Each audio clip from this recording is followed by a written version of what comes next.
Good morning on this Saturday morning, the 6th of December 2025.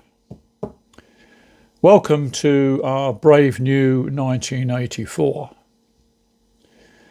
And it seems to be the inverted matrix.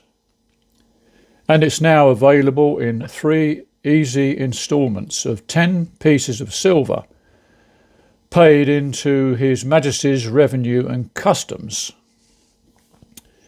Now, His Majesty, being one that is not legally obligated to pay any tax, and maybe this is why he is called Sausage Fingers, from constantly counting his ill-gotten gains. In this upgraded reality, the native, that is you and I, have been recast as the unwelcome guests. Truth has been rebranded as a dangerous extremist opinion that violates community guidelines.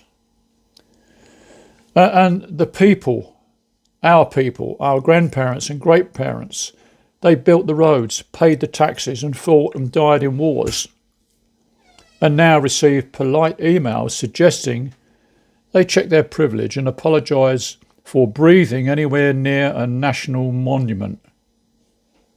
How did this all happen? Well, it's political musical chairs with just one chair. But first came psychoengineering, the mental equivalent of rearranging your furniture so that you constantly bump into things that weren't there yesterday. Then you feel guilty about your country's past colonialism while silently weeping into your cornflakes. And this program runs on a continuous loop. Empire, privilege, oppression. Empire, slavery, empire, privilege, oppression. Just like a screensaver that never ever switches off. And to reinforce it, the language got a software update. Every disagreement now auto-completes to racist, transphobic, Islamophobic, far right or far left. And these labels work like a verbal electric fence. Touch them and the conversation shuts down immediately. The lights go out and a pop-up appears in the corner. You are now self-censoring for your own safety. Please click accept to continue with a new password of no less than 99 letters, numbers and special characters.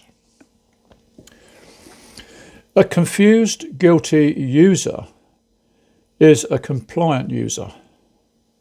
And nothing says freedom like mentally checking with Wikipedia before you finish every sentence. The goal is simple. You stop asking, is this true?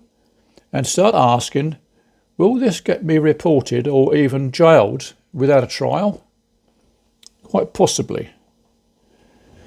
As we all know, certain groups with orange hair and Doc Martens can march through city centres with flags, drums and a public address system turned up to volume 12 shouting obscenities. And this is called celebrating lived experience. Others bow their heads in silent prayer and discover that their thoughts are now public order offence.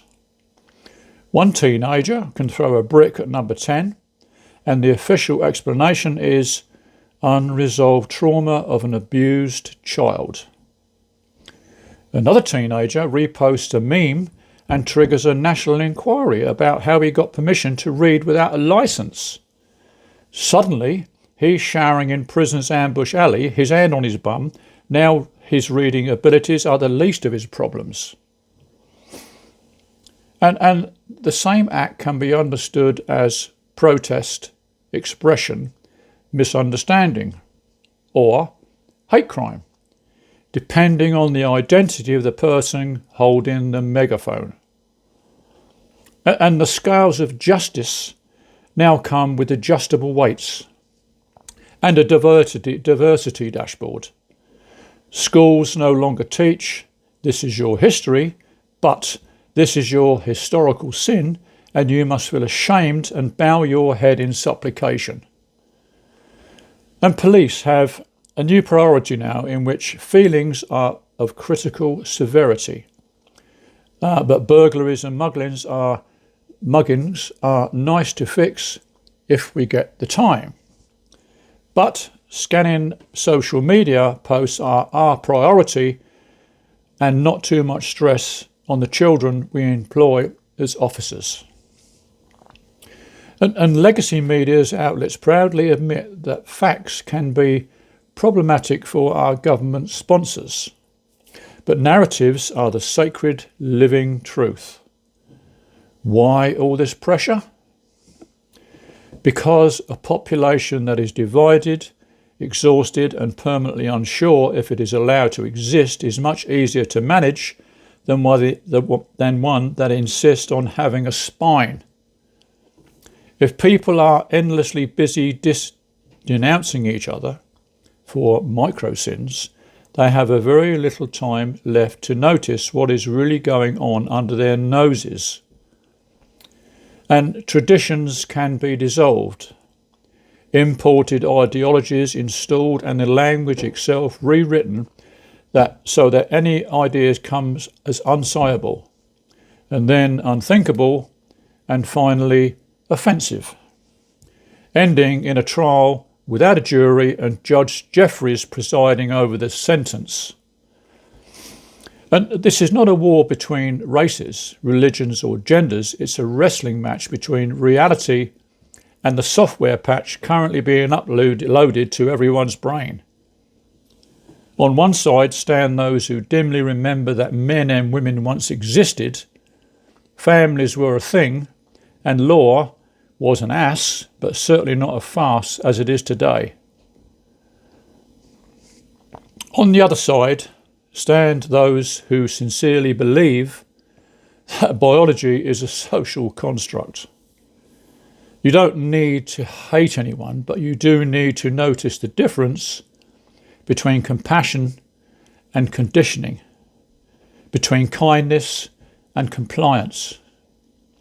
Because if everyone stays politely quiet, the inverted matrix keeps tightening, like a term of service agreement that gets longer every year and that nobody reads but everyone clicks on, I agree.